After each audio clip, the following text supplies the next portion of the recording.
दोस्तों नमस्कार। मन की बात हिरेन गोस्वामी के साथ મિત્રો આજે વાત કરવી છે આપણા આંતરમનના નાદ વિશે, એટલે કે અવાજ વિશે. ઘણી વખત આપણી અંદર વિચારોનું દ્વંદ્વ યુદ્ધ ચાલતું હોય છે.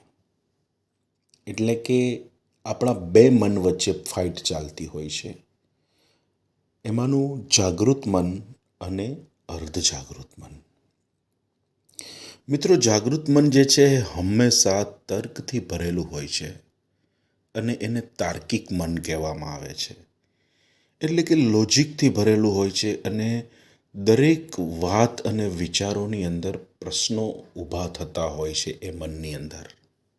આમ થશે તો, આમ નહીં થાય તો, કેમ થશે, શું થશે, ભવિષ્યના અઢળક પ્રશ્નો આ મનની અંદર ભરેલા હોય છે.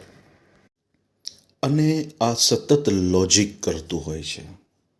અને બીજું જે મન છે એ છે અર્ધ જાગૃત મન. તો આમની મનની અંદર સંકલ્પ હોય છે, શ્રદ્ધા હોય છે, વિશ્વાસ હોય છે. આંતરમનની અંદરથી આ બધા ગુણો બહાર આવતા હોય છે. પણ વધુ પડતી આપણી જે આદત છે તર્ક કરવાની,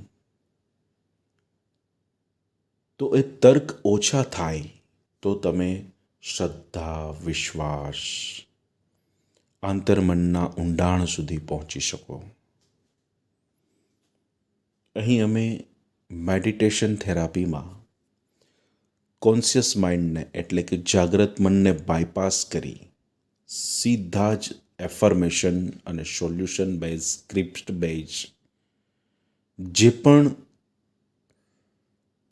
અર્ધ જાગૃત મનની અંદર રીપ્રોગ્રામ કરવાનું હોય એ એફર્મેશન રીપ્રોગ્રામ કરતા હોઈએ છીએ.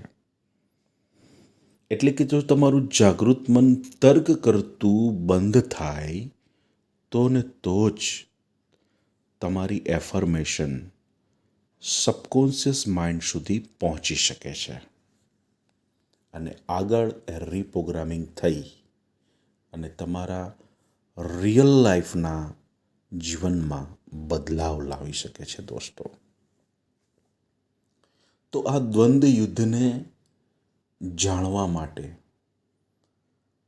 અને દ્વંદ્વ યુદ્ધમાંથી જાગ્રત મનની બાયપાસ કરી અર્ધ જાગ્રત મન સુધી તમારે જો વાતને પહોંચાડવી હોય તો શાંત મન કરવું પડે.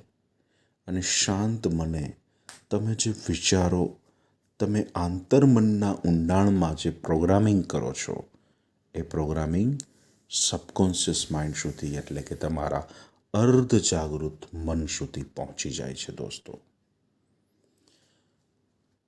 આને હિપ્નોથેરાપી કહેવામાં આવે છે. જો આપ પણ ડિપ્રેશન, સ્ટ્રેસ, એન્ઝાઇટી, ફોબિયા કે માનસિક બીમારીનો શિકાર હો તો આગળ આપેલા નંબર પર સંપર્ક કરી હિપ્નોથેરાપી વિશે કાઉન્સેલિંગ લઈ શકો છો.